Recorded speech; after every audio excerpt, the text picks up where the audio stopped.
So today I wanted to talk on the nature of free will and if you actually have free will and what it means to possess it, what its separation is between conscious will,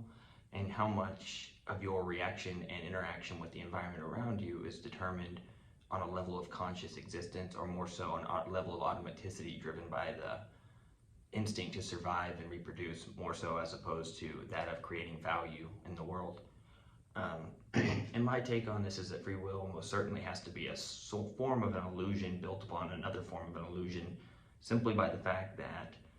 the majority of our responses to our stimuli in the environment are not that of conscious observation and then conscious thought and then proceeding in a direction that we analyze as being better for us. It's usually automatic in the sense that threats in the environment we respond to prior to conscious awareness, such as reacting to a loud noise. You may jump backwards. The jumping backwards aspect is something that you would not really manifest within your conscious awareness until after it occurs. And so free will, being completely free in the sense of that, is non-existent. And so on a minute level of just reactions to present moment afflictions against the self and the person in the organism in space and time is predicated upon the lack of the will to change that. You can't change your ability to react to stimuli that is threatening to your survival. It just occurs. However, there is higher order cognition that seems to be able to occur at different levels when one's thinking about sacrificing present gratification for a future reward or long-term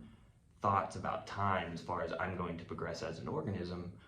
What can I do in the present moment that's a sacrifice to make a better future? Well, that higher order level of reason, it seems to present itself as a conscious will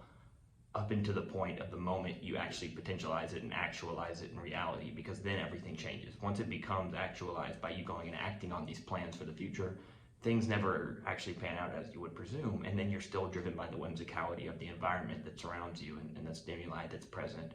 And so your will is only as strong as your environment permits it to be based on your surroundings, just like you wouldn't have been you didn't choose to necessarily be born or to be a eukaryotic organism, but you did choose to be wherever you're at right now with your body. So you chose to go to school or go to work for a greater good or a greater cause, and ultimately that's the will manifesting in reality, even in the present moment, that's still opposed to the whims of the environmental stimuli surrounding you that can change and alter how you react to situations. And so I think that cognition occurring over a course of time with an event arising in your nervous system's awareness, that higher level cognition that arises with humans as it facilitates through awareness, is the idea of wanting in the future and recognition of memory and time, and knowing that we want to produce something better in the future, not just based on the needs of survival, but on the needs of our actualizing our potential that we've been given by the utilization of reason and intellect that exists within the brain. And so free will, in a sense, does not align properly with the idea of consciousness permeating everything, as if there's a big code to the universe. If calculus describes the nature of quantum physics and how it interacts, and general relativity on an algebraic level defines the interactions between large bodies in space, we may have to think of free will as two different conceptualizations, one of conscious and one of free will, and eliminate the idea of complete and utter free will and accept the fact that we aren't able to consciously will ourselves in any direction that we choose at any time, nor are we able to will ourselves into existence or out of it in the same way. And so breaking it down and looking at it like this, it's important to understand that there's higher level cognition that can occur that can lead to you choosing a different path before it occurs in time. But once you recognize time and you start to manifest the organism in space, it's almost as if any action you make is orientating yourself in a more strengthening of the organism way, in a way that consumes energy and then dispenses energy and then increases cognition and learning and actualizes unactualized potential. And so really what you're doing is you're only so free of your will as your environment elicits you to be free within it. And so essentially you're bound by so many constraints and parameters in place, just the laws of physics being the most basic, that your will is only dictated and allowed by so much so as the cause and effect relationship between you and what you exist within. And the interesting thing about humanity, as opposed to a plant or something like that, is it's mobile and it can choose to relocate its organism from one place of an environment to another to facilitate and more efficiently actualize potential they seem to be longing to actualize. And so I think conscious will arises at a higher level of cognition, whereas the organism as a whole has a multitude of biological systems contained within it, like the circulatory system, the lymphatic system, the nervous system. But with all of those connected together, working covalently and coherently in a synchronized mutualistic manner, you have a fully functional organism separate from its environment, and the fact that it interacts with it in a way that time becomes linear and describable. Just as a relativistic view of the universe, you have to have an observer of the planetary body in order to describe the time it takes for the planetary body to act upon another. And that's deterministic, and that's almost agreed upon. In physics as a whole, that time has to be relative to the observer's motion in space, in the same way that you are observer of consciousness and within the realm of consciousness.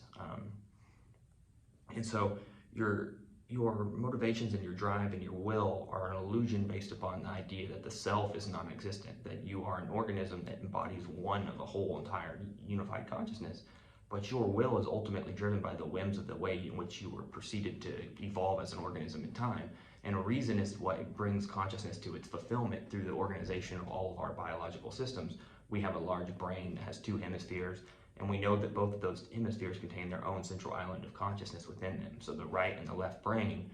are connected by the corpus callosum, like a circuit in electricity. And when that corpus callosum is severed in patients with severe epilepsy, you notice that there's islands of consciousness that exist independently of each other at that point, as if it's divisible within itself.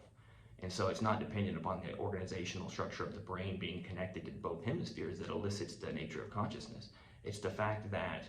there's interaction with each hemisphere of the brain with the body in a way that there can be a perception of time. And once you can perceive time, memory is at the crux of that. And memory in itself is encoded within the quantum superposition of the actual microtubules in the brain. And so as you deactivate and activate the wave functions of those conscious elements within the elementary particles of the brain and the neurons, you are simply realizing potential, which is the nature of free will at the way we'd like to think it, but only occurring at a level that humans can reach in certain situations. And so free will is ultimately governed by the environment, but the will of the person is ultimately able to actualize what he or she would like to actualize by simply realizing it through the conscious perception. And so taking attention and manifesting attention on a solo object or a goal, attention is like where you close